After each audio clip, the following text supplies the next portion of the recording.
to bring him back to the card in a big fight? Well, that's right. It's great. I mean, it's time flies. World Championship fight. You know, every fight that I was involved with, except for the last fight, Steve Roll's fight, was a World Championship fight. So that's all we knew.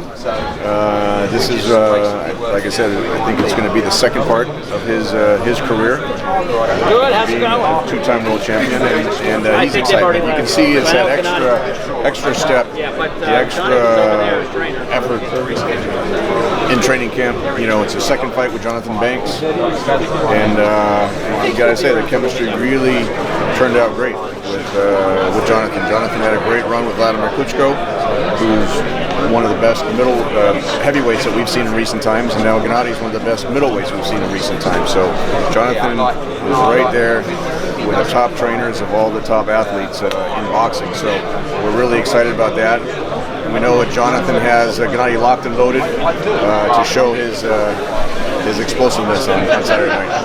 Gennadiy was asked about Canelo that he needs to do a better job asking better questions. So it seems like he's tired of answering those questions. How about you? Are you tired of answering questions? Well, we're focused on the guys who'll actually get in the ring with them and fight them. You know, we made 2 Canelo fights, which were very hard at the time. When they were scheduled to fight in September, that proved, for whatever reason, not to be possible on the Canelo side. But Gennady's the type of guy. He's going to fight Sergiy Derevyanchenko. It's a tough fight in its own right. Canelo has a tough fight against Kovalev, but Gennady's never been the guy to back down from a challenge. And if that third fight happens, it's going to be a great fight. But right now, he's focused on Derevyanchenko, and we'll go from there. With Canelo kind of out of the picture for right now, is there a possibility that Triple G would take the trip to Tokyo to fight Murata? I think that's a fight that we've been talking about for a while.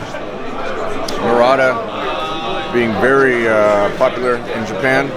He's fought over here a couple of times, and I think that Gennady's the type of guy who likes to fight. It doesn't matter where he fights.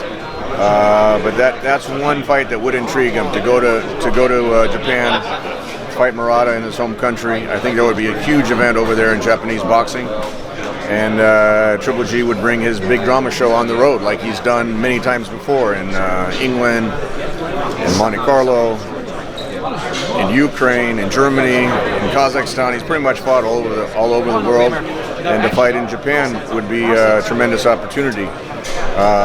Right now he's focused on Saturday night. If he's successful, I definitely think we could see a Murata fight sometime down the road. How many people do you think you could get attendance? Oh, I think that's a huge fight, especially in Japan. That's a huge fight in the sport of boxing, but especially in Japanese boxing, that'd be a tremendous response. We know how popular Murata is in Japan. He's a folk hero over there. He's a world champion. He's Olympic champion, and to bring someone like Triple G there to his home country, I think that would be an electric event over in Japan. If you guys really want the third fight, is this something you're going to have to start? Look, we can jump up and down and scream as much as we want. That doesn't mean Canelo's going to get in the ring. We thought when Gennadiy fought, when he signed with DAZN, it would make that fight easier. Instead of before the negotiations were on the pay-per-view splits, and there was always a lot of contentions there. With DAZN, you don't have that aspect of the negotiation. We thought it'd be a pretty smooth sailing. Obviously, Canelo had different plans. So right now he's focused on Derevyanchenko. He's focused on the guy that will get in the ring with him. And arguably the winner of this fight will be the best middleweight champion in the world. Gennadiy getting another belt. I think it's huge. He's motivated. Before, when we were trying to unify, he had all the belts except for one. We couldn't get that WBO belt from Billy Joe Saunders. So right now, this will be the start of, if he wants to collect all the belts. I know he's focused on the bigger fights that are out there for him.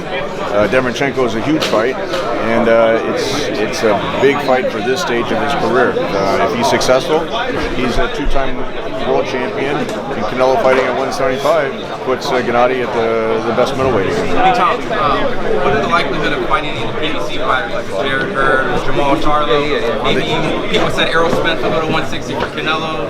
Would that be? I think those are all great fights. Charlo, we've talked about that fight for a long time. If Errol wants to come up to 160, you know, look, PBC has a lot of great fighters. Like I said, Jarrett Hurd would be a tremendous fight. Caleb Plant, 168, and there's a lot of talent that they have. You know, the likelihood of making that's a whole different story. You know, a lot of times the dollars make fights possible. DAZN has a big budget, and which will allow to make fights like the Derevyanchenko fight, or potentially someone from the PBC. So you know, we're always open to it. Gennadi's always wanted to fight the best. They got some tremendous talent.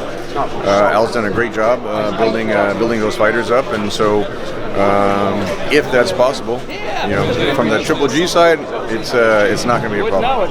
It's going to be 100 degrees. Caleb Plant, would that mean go down? Would Triple G actually consider going up to 168? Triple G is always considered going to 168 as long as it was the right opportunity. It had to be a big fight for him to move to 168. The big fights, you know, biggest fight at for him in his career was Canelo at 160 pounds.